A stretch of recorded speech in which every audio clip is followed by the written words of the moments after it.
team. I'll never forget the first time I was on stage. The guy that introduced me was a guy named J.T. Newton.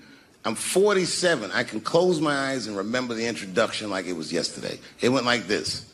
Ladies and gentlemen, this next young man coming to the stage is starting his comedy career tonight.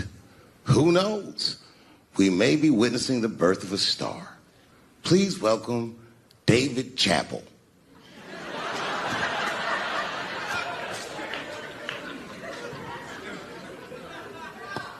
From the first time that I ever held a microphone, I was sure this was it. I knew I was home. I knew I had found my thing. And my God, man, I was a child. I got good. Matter of fact, I was good from the moment I started. And I'm not saying this to be a braggart. I'm telling you the truth. These old niggas was in awe of me. How was this little boy so poised? They used to say. I was. I mean, you know, I got better, but it started out good. About a year into it, when I was 15 years old, I had written a joke during the AIDS epidemic about having a Goodyear condom. Something, I don't even remember the joke. Something about an industrial strength condom by Goodyear. I just remember all the comedians really liked that joke. And there was an older comedian.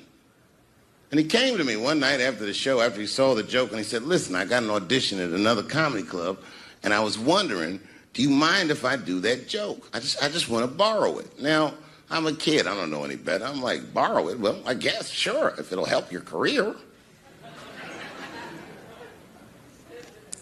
I let him do the joke. And then weeks later, I was waiting to go on in a comedy club, and he went on before me, and he did the joke.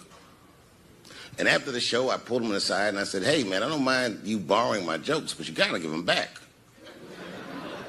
He said, oh, I forgot to ask you. He goes, let me buy that joke from you for $50. And I said, man, I'd do it, but I'm just starting out. I need all the material I can get. The idea being that the more material I can accumulate, the faster I'll be able to make money for my work. I said, I can't do it. I want my joke back. I'll never forget this. Remember, I was a 15-year-old child. This guy was a grown-ass man. He stood up over me so I could see how big he was. And he said to me, really? I can just take it. And he did. I got scared because I was a child. But I never forgot that. I never forgot that. I was 15 years old. I'm 47 now. I think about this guy all the time. When I look at my own kids and I see how young and innocent they are, I can't believe someone did that to me. And I don't think about it every day because that was the worst thing that happened to me. I think about it every day because that was the first time that someone ever did that to me. But in my career, it has happened many, many times since, where someone would intimidate me or scare me and take something that I believe. I'll tell you another story. Now I'm 18 years old. I'm living in New York City, and I just finished my first road tour, which was a very difficult tour. I'll spare you the details. Now I'm back in New York, but my rent is paid, thank God. And I have $60 to my name, and a woman that I had met in Pittsburgh, a bad Dominican bitch,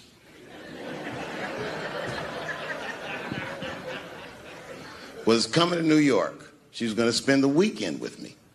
I couldn't wait for her to get there. She was coming that evening. But remember, I only had $60 for a whole weekend to entertain a bad bitch. Now I'm walking through Greenwich Village, and I see something I've never seen before. 3-card Monte. You know what that is?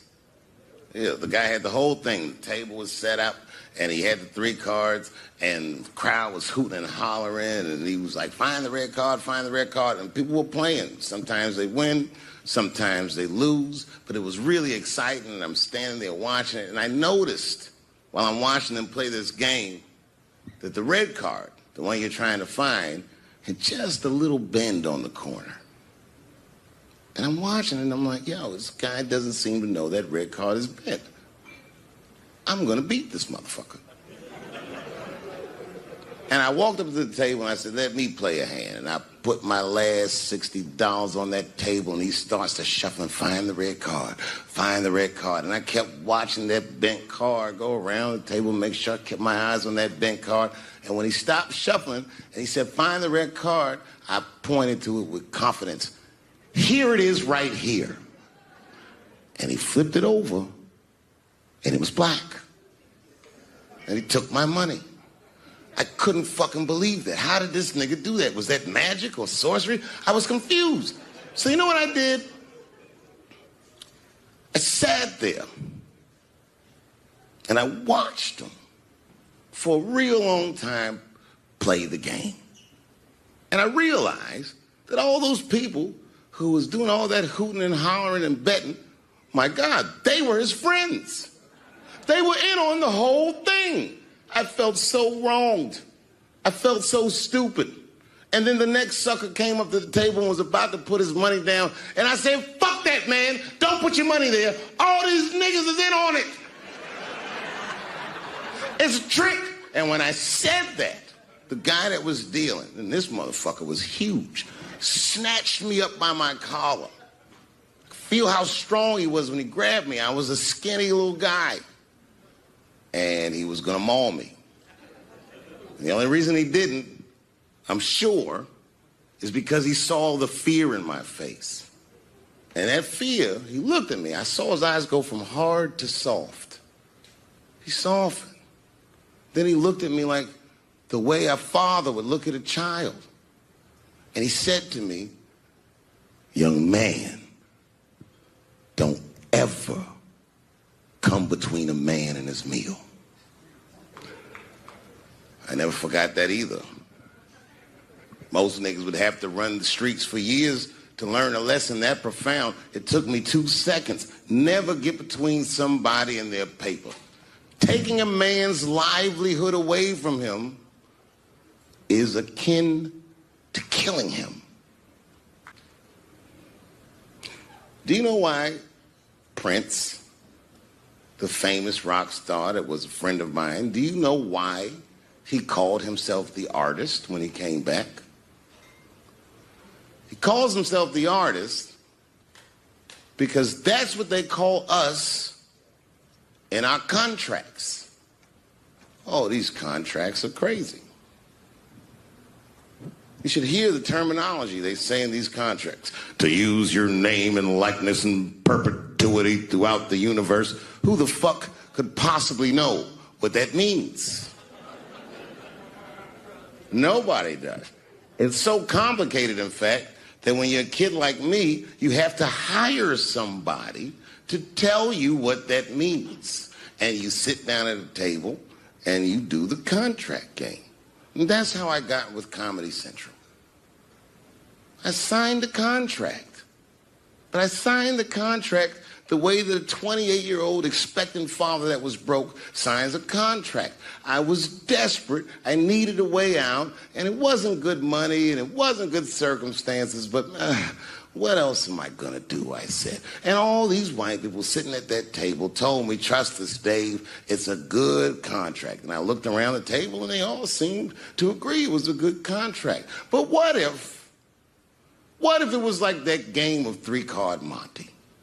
What if they were all friends and I didn't know it? And the bag of money was Iceberg's money in the first place. What was I talking about? What was I trying to tell you? Last week, 2 weeks ago, whenever it was, I call Lauren Michaels and I tell him, okay, I'll do it. I'll do Saturday Night Live on election night. And the day I made that phone call, the day I committed to it, it gets announced that Netflix is streaming Chappelle's show. Not just Netflix, HBO Max is streaming it too. Let me tell you another story about HBO. No, hear me out. Did you know, before Chappelle's show was at Comedy Central, I pitched that show to HBO. I told them what I wanted to do. Now, these are executives.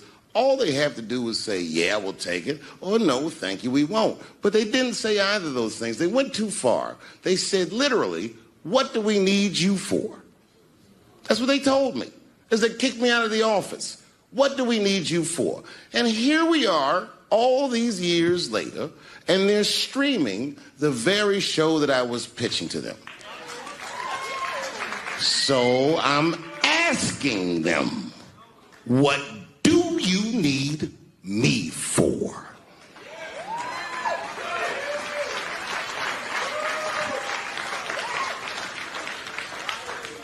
Laughing at me, how world stops. I said, why didn't you say anything? Then I heard that sultry voice. I didn't say anything, Dave Chappelle, because I was having a wonderful time.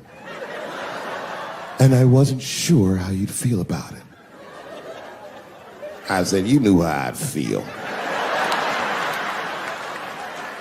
And she said, I'm going home. I don't want any trouble from you. I said, home? It's only 2 songs left. I mean, we might as well finish the night. And we ended up having breakfast together. Oh, grow up. That doesn't make me gay. I just titty fucked her. His titties are as real as any titties in L.A. It's 2 o'clock in the morning. I was just borrowing a little friction from a stranger. Whoops.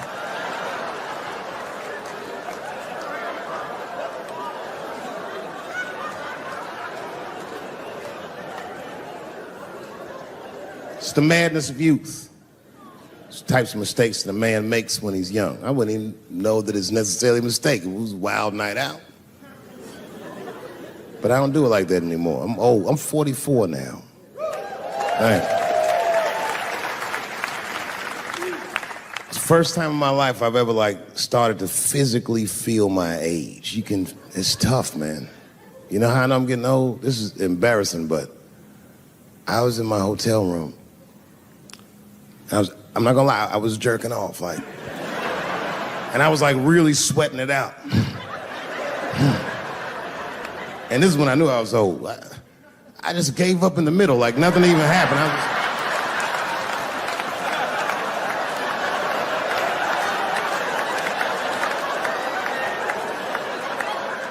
I don't like looking at my dick anymore. My dick looks distinguished. It's old, an old looking dick. It's got salt and pepper hair all around it. My dick looks like Morgan Freeman in the 90s.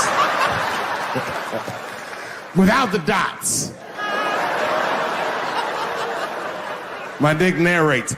Dave pulled me out and started jerking me around and jerking me around. But not with the same vigor as when he was young. He and I both knew nothing was coming out.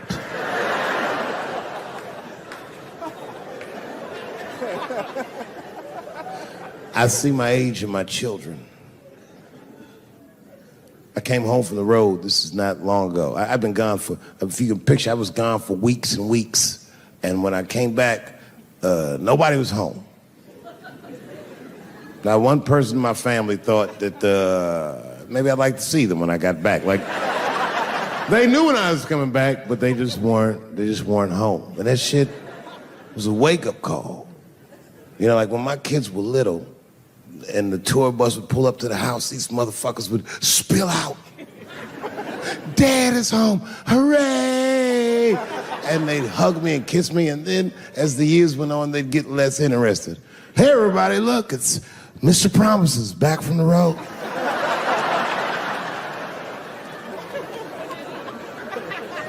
But an empty house, that's some cold shit. And I went into my oldest son's room. I was like, hello, hello. He was gone. And I'd never done this to him before, but for some reason I just did it. I just looked through his shit. Just to see who this motherfucker was becoming. And I found these notebooks and I started going through the notebooks and there was all this wonderful poetry in them. Written in his handwriting. I didn't even know this nigga wrote poems. And then I looked through his drawers and I opened up his middle drawer and I found his rolling paper. And I looked down at them papers like, oh, that's where that poetry's coming from.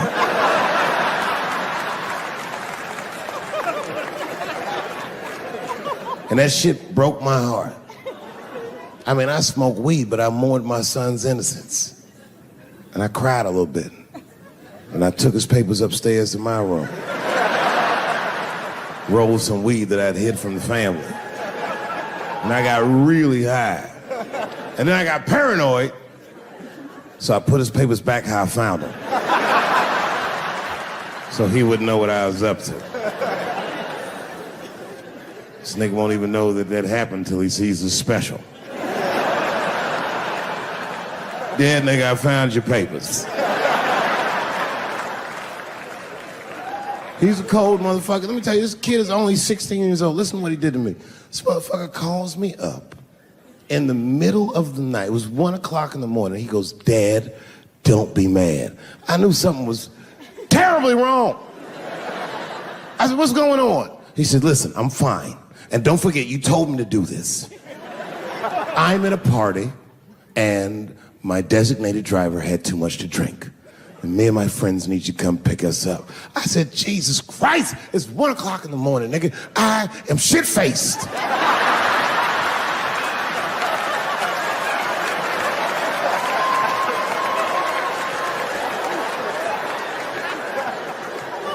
But I figured, fuck, it's better me than some kid.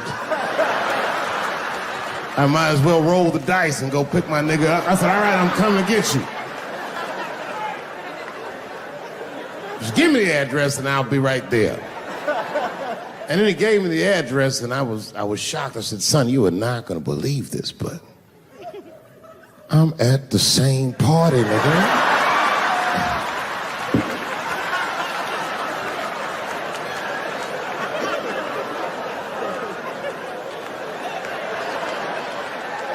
They grow up fast, don't they? Can I ask you a weird question? I don't want to make you feel uncomfortable. You don't have to answer it, and if it doesn't go well, we'll just edit it out anyway. Is it weird to be the only white people in a row?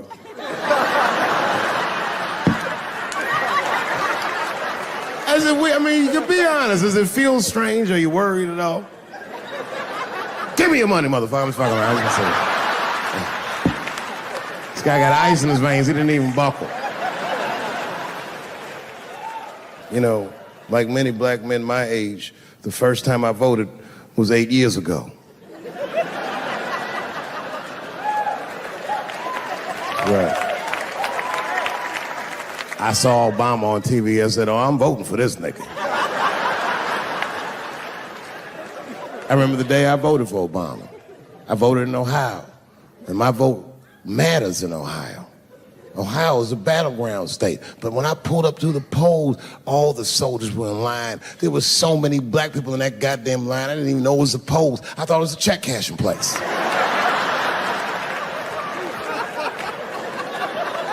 We were hugging each other, and old people were singing hymns and spirituals and shit. It was like the OJ verdict times 10 or some shit. I've never seen black people that happy. 8 years later, I'm pulling up to the polls again. This time, I'm driving a brand new Porsche because the Obama years were very good to me.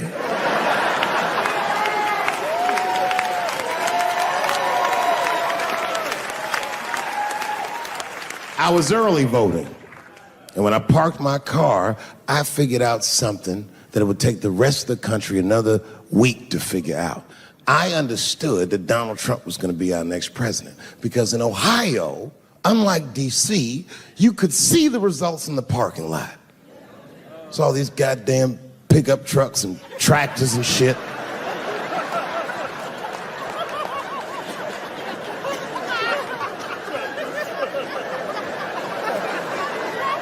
And then I walked up and I saw a long, long line of dusty white people.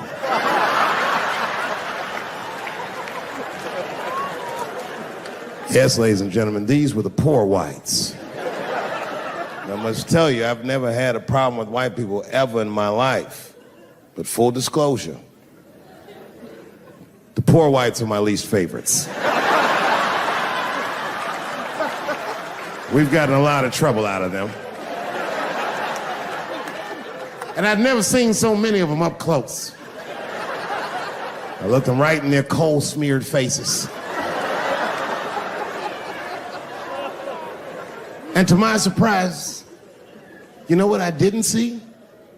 I didn't see one deplorable face in that group. I saw some angry faces and some determined faces, but they felt like decent folk. No, they did. In fact, I'm not even lying, and I didn't sound fucked up, but I felt sorry for them.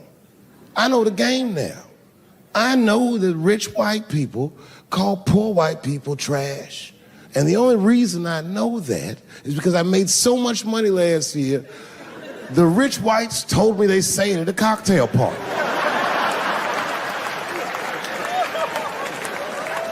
And I'm not with that shit.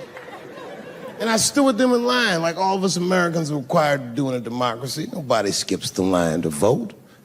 And I listened to them. I listened to them say naive, poor white people things. Man, Donald Trump's gonna go to Washington and he's gonna fight for us. I'm standing there thinking to my mind, you dumb motherfucker.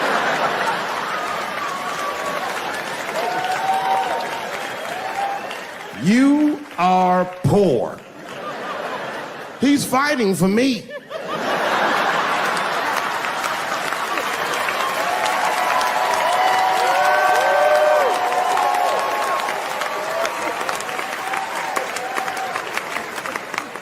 And they all looked at me. They could tell who I was voting for just as easily as I could tell who they were voting for. But do you guys know what we all had in common? Not one of us, not a single one of us, looked like we felt good about what we had to do in that booth. We were just doing our goddamn duty. Yes, I voted for Hillary Clinton. Of course I did. I voted for her because I liked what she said vastly better than I liked what he said. But to be honest with you, at that point, that shit was like watching Darth Vader do the I Have a Dream speech. That bitch is mean as hell. She'd already Karate Kid swept Bernie Sanders' legs from underneath him. Boy, it was hard voting for that shit. But it was the lesser of the evils. I know you were a Clinton supporter, Miss I. I'm sorry to say like that. It didn't feel bad voting for her, but it didn't feel as good as it should have. She was gonna be our first woman president. They were gonna make coins out of this bitch.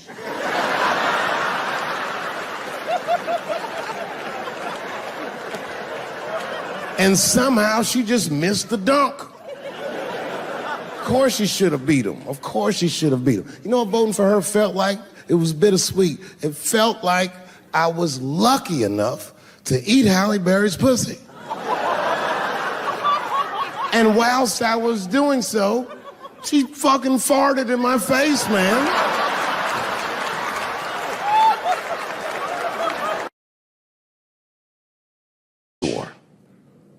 Miss Cravat sat me down, she told me about the school, and you remember Miss Cravat, she was very businesslike, but also very warm. She was intimidating, but palpably kind. She was a paradox of a human being. And she gave me a date for an audition. My mother said, okay, Dave, it's on you. Now, those of you who know me, know that I didn't prepare for that audition. That audition was like a possession. It was just something that I was proud to have.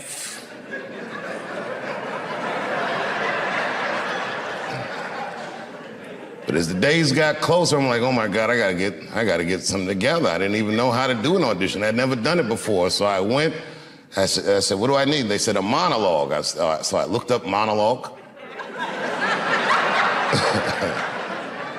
And I went to the library, the MLK library, this huge library, so I gotta find something. And I found a piece in one of those yellow script books. It was a monologue by Mark Twain called The Judge's Spirited Woman. I learned it in a night. You know, it was not hard for me to memorize things. The next day, it was a Saturday, I think, and I came to the school, and they auditioned in what used to be this room, the original theater at Duke Ellington School of the Arts. And all the department heads sat in here, and the lights are in your eyes, and there's a bunch of kids who already go to the school who come on Saturday just to see who might be coming. And I talked to all these kids before I went in, and these kids were nothing like the kids at Easton. They were like them, but they were different. They were weird and funny and self-deprecating and things like this. And I remember I came out on stage and I did my audition, and it was like terrible. I froze up in the beginning. I started, and then I said, wait a minute, I'm messing up. Let me start again. And I was nervous, and I was scared. And in the middle of the audition, I'm in the middle of the monologue, one of the teachers, Fred Leach, he said, Fred Leach, he goes, okay, that's enough. I said, well, there's still a little more. He goes, no, that is enough, he said.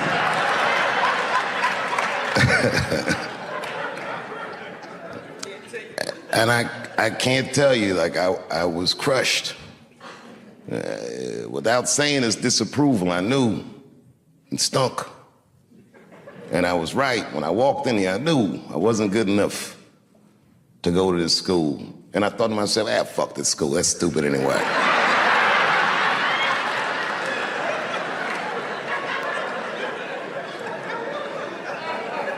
In first year theater, there's a question that they ask students from time to time. And it's a make or break question. And when we ask this question, you don't know. And the question is this. They say, why do you want to act? Now, if you say anything like, I want to be a star, you're not going to get in. I didn't know that. And I figured I already blew the audition, so I told him the truth. He said, why do you want to act? I don't. That's what I said. And they said, well, then why are you here? I said, because I want to be a comedian, and some comedian told me that if I want to be a good comedian, I need to learn how to act. And the teachers look at each other and go, thank you very much, and I left. And I was walking down the hallway, kicking rocks.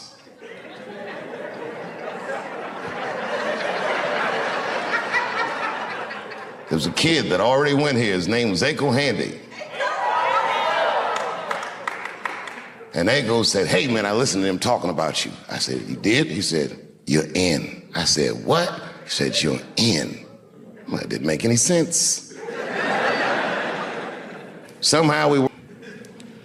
Time magazine released an article about Bill Cosby. The headline said, 50 funny and filthy rich. And I read that article, and it was when I was looking at his face before all that disgrace that I looked and I said, I could do that. I told my father, and my father said, well, then just do it. That's why I wouldn't even know where to start. And he said, well, look in the phone book. It was before the internet, if you're young. We used to have a book with phone numbers in it of.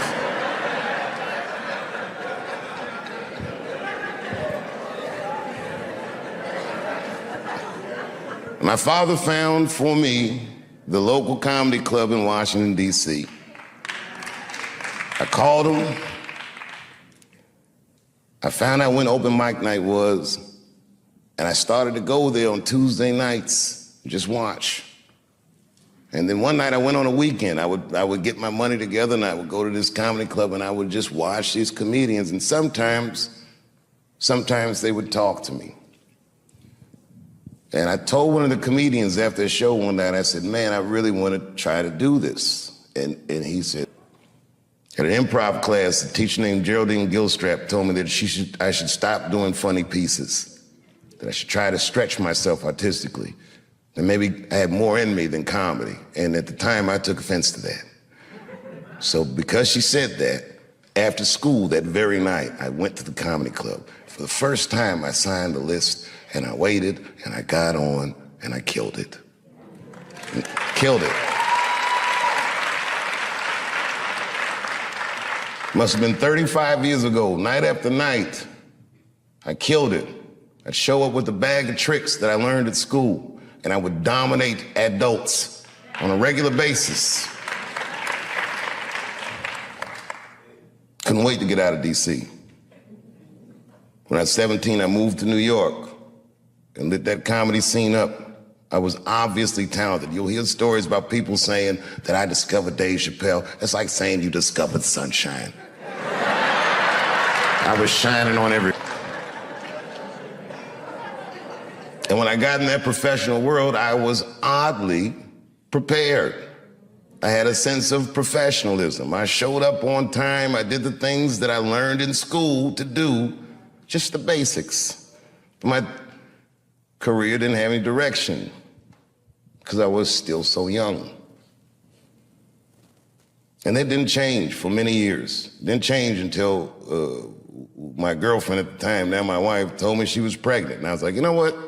I should really start taking this seriously. When she told me that, before the baby was born, I had done my first HBO special, and then I went to work on a sketch comedy show idea I had, and Chappelle show came out when my son was still maybe 18 months years old. And I bet on myself. I took less money. I remember that, so I could do what I wanted to do. I said, you don't have to pay me that much, but you can't ever tell me that I can't do what I want to do. I did the first season, I'll tell you, for $300,000. Which sounds like a lot of money, but.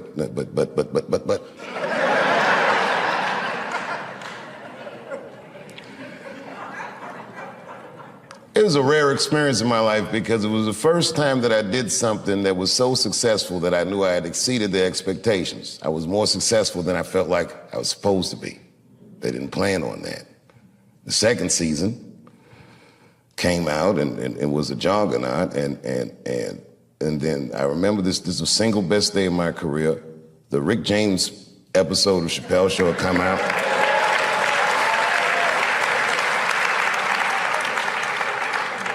People were going crazy about the Rick James episode. At the same time, the DVD for season 1 of Chappelle Show dropped. It was the first time any television show had ever been sold off air, and it sold 1 million copies in the first day. It was unheard of. To this day, nothing has sold more than Chappelle Show. It's still on the top 10 in Netflix. All those great things. And then I gave up. I said, this is probably it. I accepted the fact that the career I thought I was gonna have was over, but I started to rediscover just my art for its own sake. I would go to comedy clubs, and I worked for way less money than I ever had, and I enjoyed it more than any of the work I ever did. It was probably the best work I'll ever do, because it was so honest. It was so sincere. There was no media, there was no studio, there was no scrutiny, just me and the crowds. And I did it night after night, and slowly but surely the crowds got bigger and bigger. And then suddenly people started to notice, and Polestar would say, Dave Chappelle has the tour of the year. And again, and then the year after that, and then the year after that. And then Lorne Michaels asked me to do Saturday Night Live. And it wasn't just like he asked me. He was courting me. I didn't even know it. He gave me this whole long speech. I was like, all right. And then I read some book about Lorne Michaels starting Saturday Night Live, and I read the speech that he gave Richard Pryor when he wanted him to host the show, and I said, holy shit, that's the same shit he said to me. And I did it. And that was an enormous amount of pressure. It had been 12 years since I had been on television, or since I had even talked to the media. And I remember I signed my Netflix contract on my way to my mark for the monologue. If you do live television, they count down every second. 30 seconds. Are you sure this contract is good? It's good, just sign the paper, it's good. 22 seconds. Oh, nigga, you better not be tricking me. 10, 9, 8, 7, 6, 5, 4, 3, 2, 1. I walked out on that stage and I killed it. It was natural. It was nothing. It was easy work.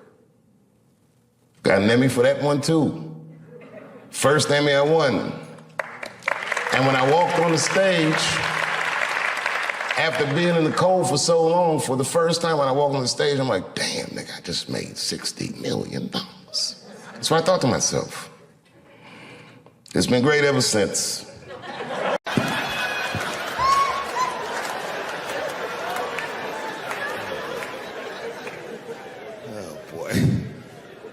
Oh boy.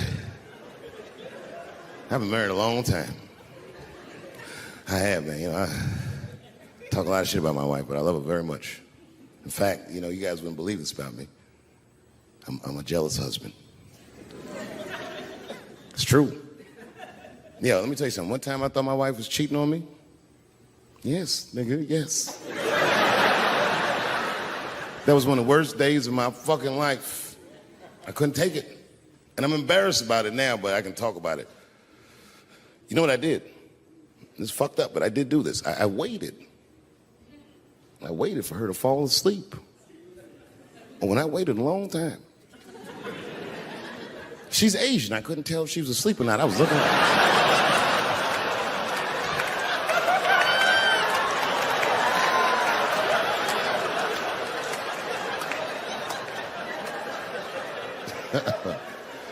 And when I was sure she was asleep, you know what I did? I stole the iPhone, took it downstairs and started trying out passwords to see if I could open it. I couldn't figure out the password. Then I remembered it's an iPhone. This shit has facial recognition. I was just like, oh. And that shit opened right up.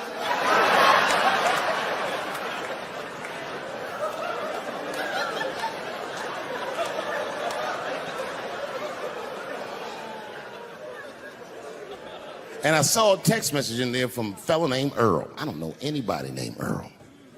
I woke her up out of her sleep. I said, wake the fuck up. Who the fuck is Earl? And she said, David, what are you talking about? Oh, don't you play dumb with me, bitch. I done opened your phone. Who is Earl? And she said, oh my God, David. That's gay Earl from the hair salon. I said, word, what am I, a dummy? How am I supposed to know this nigga is gay? And she was calm. She said, read his text and look at his pictures. I started reading the text. This fella sure does spell girl with a U a lot. And I switched over and looked at his pictures, and I couldn't believe it. This fella looked gay and still pictures. His mouth was open in every shot.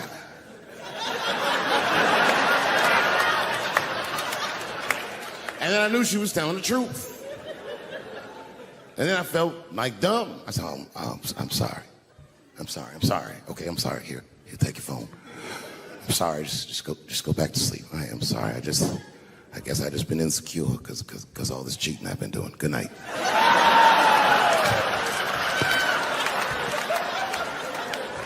And she didn't let me leave. She said, well, since you want to wake a bitch up, and then she pulled my phone from under her pillow. I said, what the fuck? She said, who is this bitch in this picture? I said, how'd you open that phone? She said, it was easy, nigga. All I had to do was mash my nose and go like this, and it opened right up. I said, what the fuck? She said, who is this bitch? I said, give me that. Oh, girl, relax. That ain't no bitch. This is my friend, Deborah.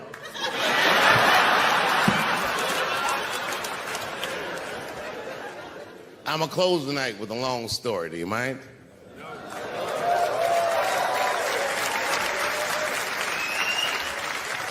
All right, it's a long one, so pretend that I finished because I gotta go get a cigarette, all right? I'm not done, but just act like it. I would prefer standing O since we're acting. Thank you very much. Good night.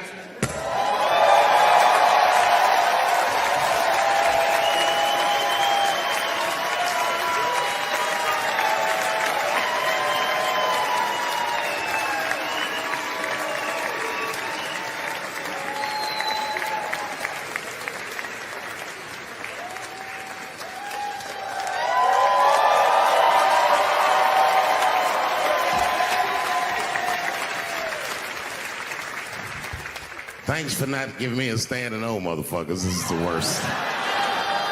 It's all right. It's all right. I just wanted to smoke. It'd work.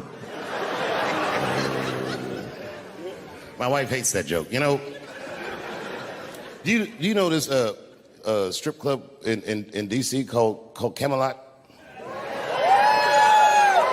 Is that still open? Well, I know what I'm doing after the show. I got to tell you. The other day, my wife called me creepy. You know, I frequent strip clubs. I don't want to, you know, it's something I like to do. And my wife said I was creepy because I go to strip clubs by myself. Is that creepy? I think that's better than going with the fellas. That's creepy to me. Hey, y'all, let's all go to the strip club and get our dicks hard together as a group of friends. Drive home in a quiet car and not talk about any of the things we've seen or done. No, nigga, I go by myself. But my wife doesn't understand why I go to the strip club. It has nothing to do with sex, you understand? I need a pinch of sexual energy in the room to relax, but it's more about being out. I like the music. A few naked chicks in there, it just makes me feel good. But I'm not trying to like socialize or meet anybody. You know, sometimes I go to the strip club and I bring a book. I do. And I sit right by the stage because the reading light is better.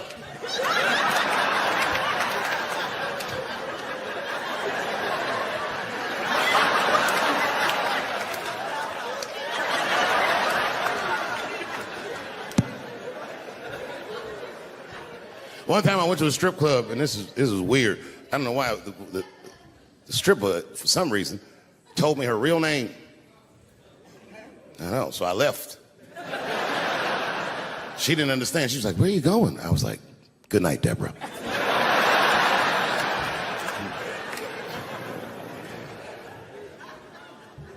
God bless her, but my wife is mistaken about my life.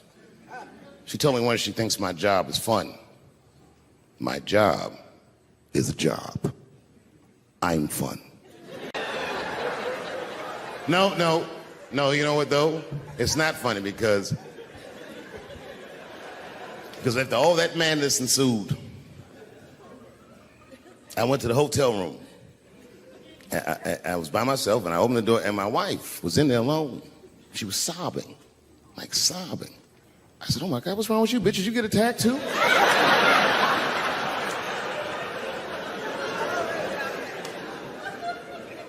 And she's crying. She said, "Oh my God, David." She said, "If you had died tonight, me and the kids would have nothing."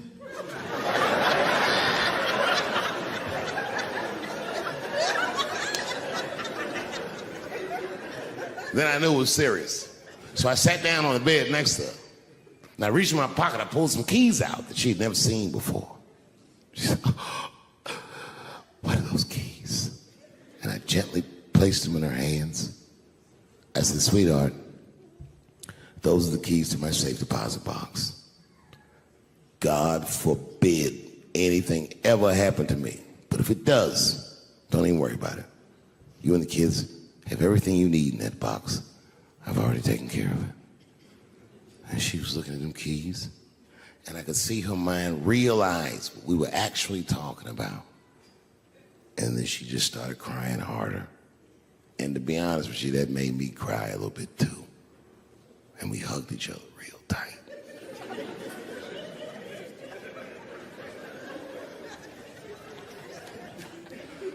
Do you know this bitch looked in the box while I'm alive and well? Who does that? Oh my God. And then she was mad at me. She said, God damn it, David, I opened that box. I said, you did? She said, yes, I did. And there was nothing in there.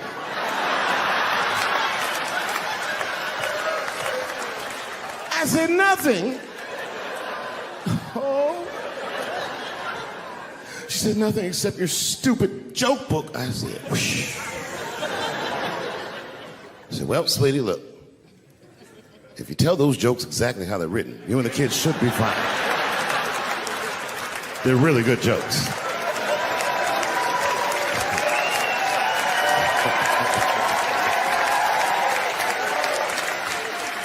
She's like, good jokes? What is this shit? Come join me in my watery grave. No, you got to roll your throat. Join me in my watery grave. Like I was saying, my guess is the G's are driving that car. That makes sense to me, because there's white men in the G's. And these people are trying to get around discrimination and oppression. And you know how white dudes are.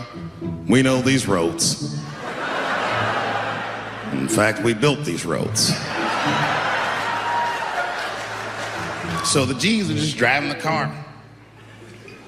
Of course, next to the G's in the passenger seat is the L's. Everybody likes the L's, except for the G's. I don't know what that's about. I just know the G's don't like them that much. And the G's always say like little subliminal digs on them. It's unnecessary shit. It's not mean, but you know what I mean? They just be like, I wouldn't wear that. The only thing that breaks the tension between the L's and the G's are the B's in the back seat. That's right, there you go. Everybody scream out when you hear your letter.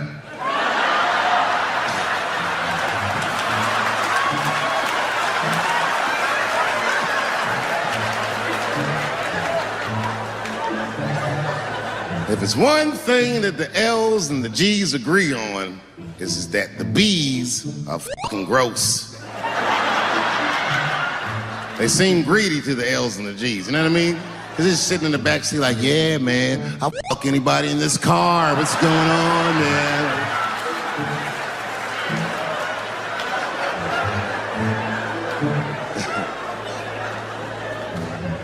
And sitting next to the B's, all the way in the back seat by themselves, looking out the window.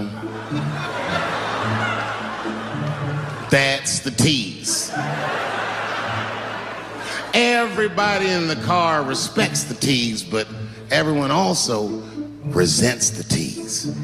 It's not the T's' fault, but everyone in the car just feels like the T's are making the trip take longer.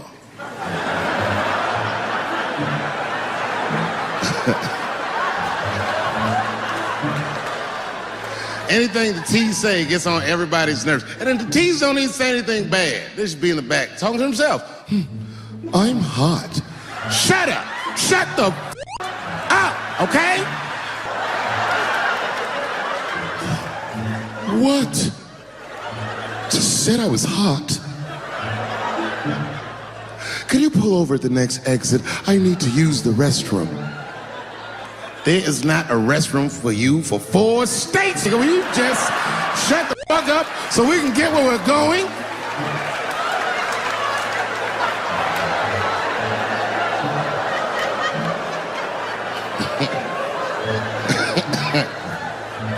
And just when that car can't get any more tense, the Q's are a hitchhiker that they pick up on the road. Some white dude in booty shorts is walking down the freeway.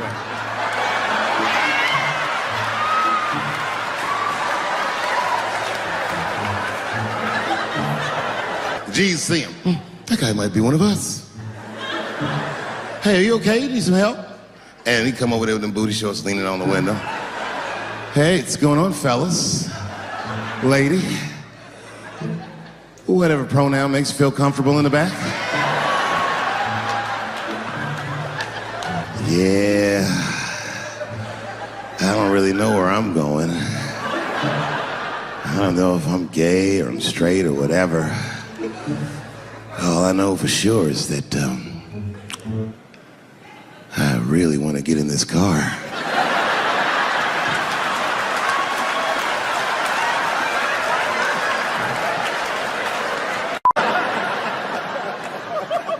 It was not worth the trouble.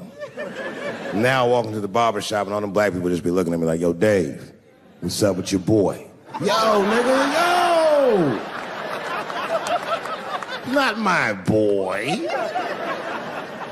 Because I don't care if you're a Republican or Democrat, if you support him or not, any objective person is going to have to admit that this motherfucker is having a terrible go of it. It really is. We've had presidents before that have done bad jobs, but this shit is worse than a bad job. It's scary to watch. Holy shit, it's like seeing a crack pipe in your Uber driver's passenger seat.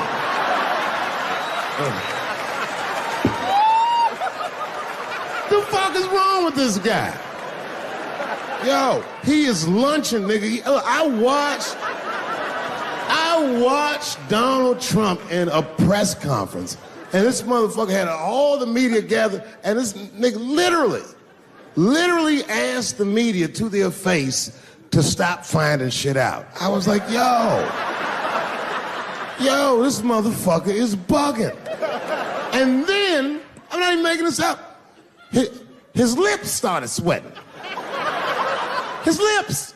Have you ever seen a motherfucker's lip sweat? What the fuck is wrong with this nigga's lips? It's like if you're on a plane, right? You ever been on a plane? I get scared to fly. I do it all the time. I be scared on there. And sometimes the plane will hit turbulence. And then I get nervous. But I always look at the flight attendant, and she looks calm, and it makes me feel calm. But if that bitch's lips were sweating, it's terrifying. Like, yo, nigga, why are your lips sweating? What do you know?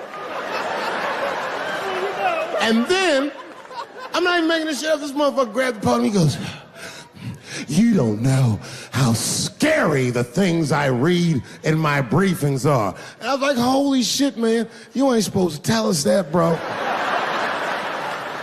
That's bad leadership. Even as a parent, you think I'm gonna sit my kids down, hey, little man, come here real quick, I just wanna holler at you for a second. Yo, I'm 3 months behind on the rent, nigga, and I am worried. Very worried. Go to school and have a productive day, nigga. I was just thinking out loud, getting some shit off my chest. I'm like, what the fuck are you doing, bro? This is bad, man. Jesus Christ. All this motherfucker's ideas sound like high people ideas. Like he doesn't think these things through before he tells us. He just tells us what he's thinking as soon as it occurs to him. This shit sounds nuts. I'm gonna go to China and I'm gonna get those jobs from China and bring them back here to America. For what, nigga? So iPhones can be $9,000? Leave that job in China where it belongs. None of us want to work that hard. What the fuck is he thinking? I want to wear Nikes. I don't want to make them shits. What the fuck are you doing? Stop trying to give us Chinese jobs. I am going to bring back coal. Coal? I'm not even exaggerating. I have never in my life even seen a fucking lump of coal.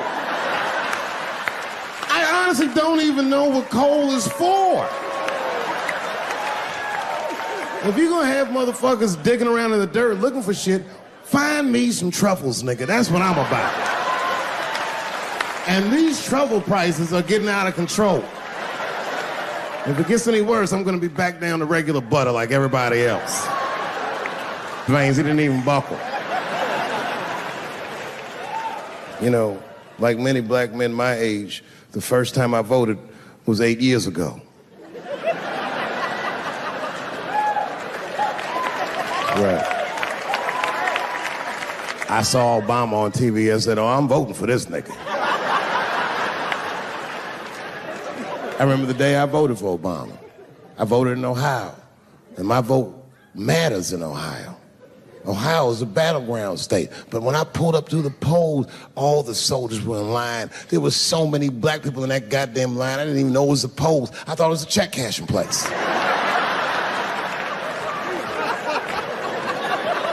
And we were hugging each other, and old people were singing hymns and spirituals and shit. It was like the OJ verdict times 10 or some shit. I've never seen black people that happy. 8 years later, I'm pulling up to the polls again. This time, I'm driving a brand new Porsche because the Obama years were very good to me.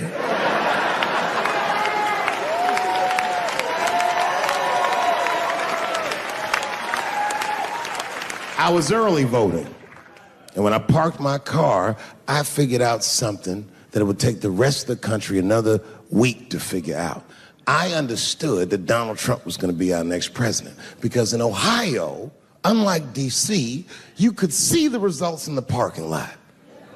Saw all these goddamn pickup trucks and tractors and shit.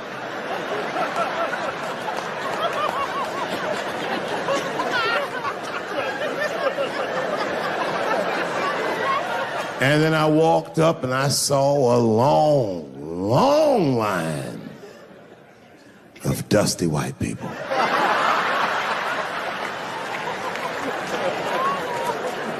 Yes, ladies and gentlemen, these were the poor whites. And I must tell you, I've never had a problem with white people ever in my life. But full disclosure, the poor whites are my least favorites. We've gotten a lot of trouble out of them. And I'd never seen so many of them up close. I looked them right in their coal-smeared faces. And to my surprise, you know what I didn't see? I didn't see one deplorable face in that group. I saw some angry faces and some determined faces, but they felt like decent folk. No, they did. In fact, I'm not even lying, and I didn't sound fucked up, but I felt sorry for them. I know the game now. I know that rich white people call poor white people trash. And the only reason I know that is because I made so much money last year, the rich whites told me they say it at a cocktail party.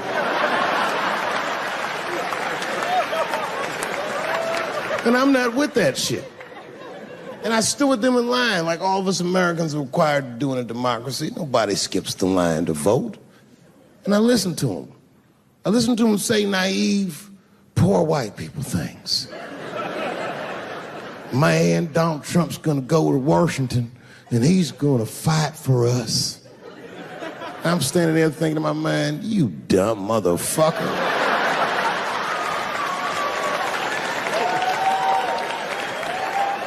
You are poor. He's fighting for me.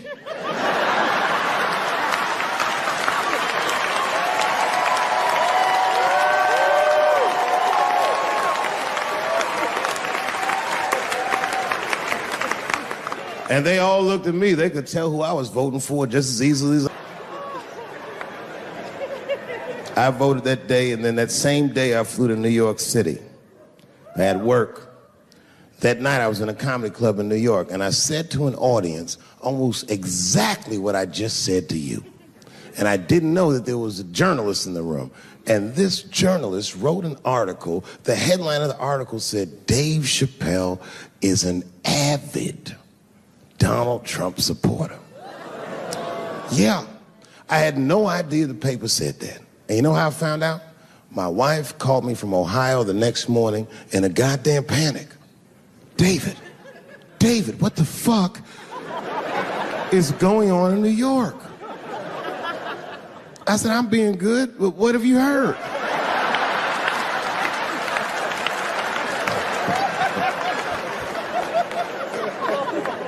And my wife said, the paper is saying that you're a Donald Trump supporter. I was like, whew.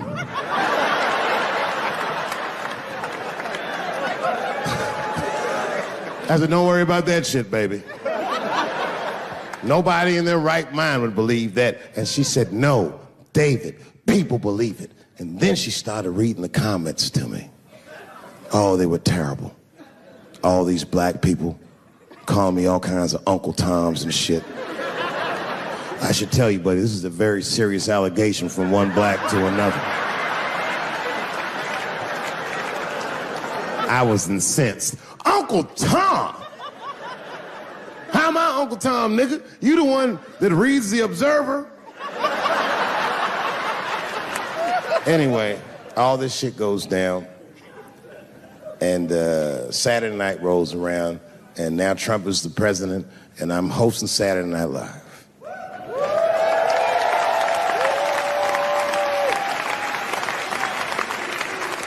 And I didn't really prepare my monologue. I just kind of winged it. And at the end of the monologue, I don't even remember what I said. I said something like, fuck it, we're historically disenfranchised, and we're gonna give him something about we're gonna give him a chance if he gives us a chance. I don't know what I said, but whatever I said, I really wish I didn't say that shit. Who they were voting for. But do you guys know what we all had in common? Not one of us, not a single one of us, looked like we felt good about what we had to do in that booth. We were just doing our goddamn duty. Yes, I voted for Hillary Clinton. Of course I did. I voted for her because I liked what she said vastly better than I liked what he said. But to be honest with you, at that point, that shit was like watching Darth Vader do the I Have a Dream speech. That bitch is mean as hell. She had already Karate Kid swept Bernie Sanders' legs from underneath him. Boy, it was hard voting for that shit. But it was the lesser of the evils. I know you were a Clinton supporter, Miss I. I'm sorry to say like that. It didn't feel bad voting for her, but it didn't feel as good as it should have. She was gonna be our first woman president. They were gonna make coins out of this bitch.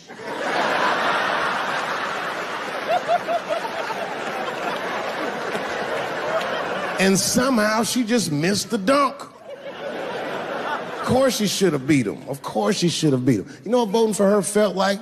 It was bittersweet. It felt like I was lucky enough to eat Halle Berry's pussy. And whilst I was doing so, she fucking farted in my face, man.